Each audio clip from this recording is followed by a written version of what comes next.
এই মুহূর্তে নজর রাখবো যে খবরের দিকে। আবারও স্বমহিমায় দিলীপ ঘোষ। মুখ্যমন্ত্রী মমতা বন্দ্যোপাধ্যায়কে কটাক্ষ বর্ধমান দুর্গাপুরের বিজেপি প্রার্থীর। বিপাকে পড়লে রাজ্যপালেরই দ্বারস্থ হতে হয়। চাচা প্রাণ বাঁচা, অথচ সেই রাজ্যপালকে দিন রাত গালিগালাজ করে থাকেন মমতা বন্দ্যোপাধ্যায়। মুখ্যমন্ত্রীকে এমনটাই কটাক্ষ দিলীপ ঘোষের।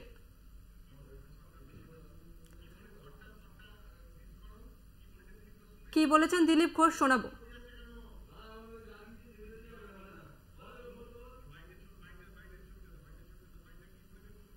কে বলেছেন দিলীপ ঘোষ শোনাবো আপনাদের। আমি মেসো বলেছিলাম বলে ওদের পেট খারাপ হয়ে গেছিল। এখন পুতুল বলছে তো ভালো লাগছে, কে কার পুতুল বোঝা যাবে। তাহলে সেই পুতুলের কাছে গিয়ে হত্যা দিয়েছিলেন, ষষ্ঠাঙ্গ প্রণাম করেছিলেন, বাঁচাও বাঁচাও সাধু বাবা, কে বলেছিল? সকাল থেকে গালাগালি দেন মাননীয় গভর্নরকে, প্যাঁচে পড়লে চাচা প্রাণ বাঁচা, তার কাছে পড়ে যায়। এরা হচ্ছে শক্তের ভক্ত, নরমের জম, যে টাইট দেবে তার কাছে গড়াগড়ি দেবে।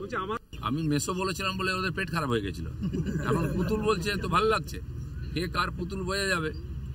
তাহলে সেই পুতুলের কাছে গিয়ে হত্যা দিয়েছিলেন, ষষ্ঠাঙ্গ প্রণাম করেছিলেন, বাঁচাও বাঁচাও সাধু বাবা, কে বলেছিল?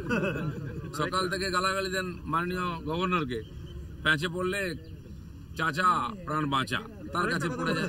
এরা হচ্ছে শক্তের ভক্ত, নরমের জম, যে টাইট দেবে তার কাছে গড়াগড়ি দেবে।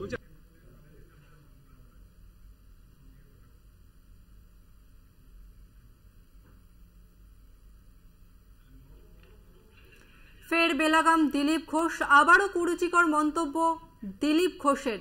এবার মুখ্যমন্ত্রীকে কটাক্ষ বিজেপি প্রার্থীর। আমাদের সঙ্গে রয়েছে টেলিফোন লাইনে অরূপ চক্রবর্তী, তৃণমূলের মুখপাত্র। অরূপ বাবু, কলকাতা টিভিতে আপনাকে স্বাগত। ফের বেলাগাম দিলীপ ঘোষ। তিনি বললেন যে রাজ্যপালকে দিনরাত গালিগালাজ করে মুখ্যমন্ত্রী, অথচ বিপদে পড়লেই সেই রাজ্যপালের দ্বারস্থ হতে হয়। কি বলবেন? প্রথম কথা, এই জিনিসগুলো চলবে, কারণ দিলীপদা খুব ভালো মতোই জানেন যে বর্ধমান দুর্গাপুর সিটটা তাকে হারার জন্য ওখানে তৎকাল বিজেপি শুভেন্দু পাঠিয়েছে। তো দিলীপদা হারবেন সেটা বুঝতে পেরে রোজই নাটক চলবে, যতদিন আছে 8 জুন ভোটের রেজাল্ট বেরোবে। দিলীপদার মুখ্যমন্ত্রী মহিলাদের অপমান করা এটা তো নতুন কিছু না, এটা কমন প্র্যাকটিস দিলীপদার। আমরা শুধু একটাই জিনিস বলি দিলীপবাবুর উদ্দেশ্যে, যে রাজ্যপাল একটা কনস্টিটিউশনাল পোস্ট। রাজ্যের মুখ্যমন্ত্রী তিনি মানুষের দ্বারা নির্বাচিত মুখ্যমন্ত্রী। মানুষের দ্বারা নির্বাচিত মুখ্যমন্ত্রী রাজ্যপালের সাথে ফলা পরামর্শ করতেই পারেন।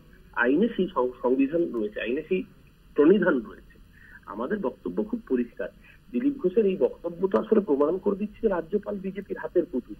মানে দিলীপ ঘোষের কথাও যদি মেনে নিতে হয়, তাহলে বলতে হয় যে যখন সমস্যা হয় তখন মুখ্যমন্ত্রী রাজ্যপালের কাছে যাচ্ছেন।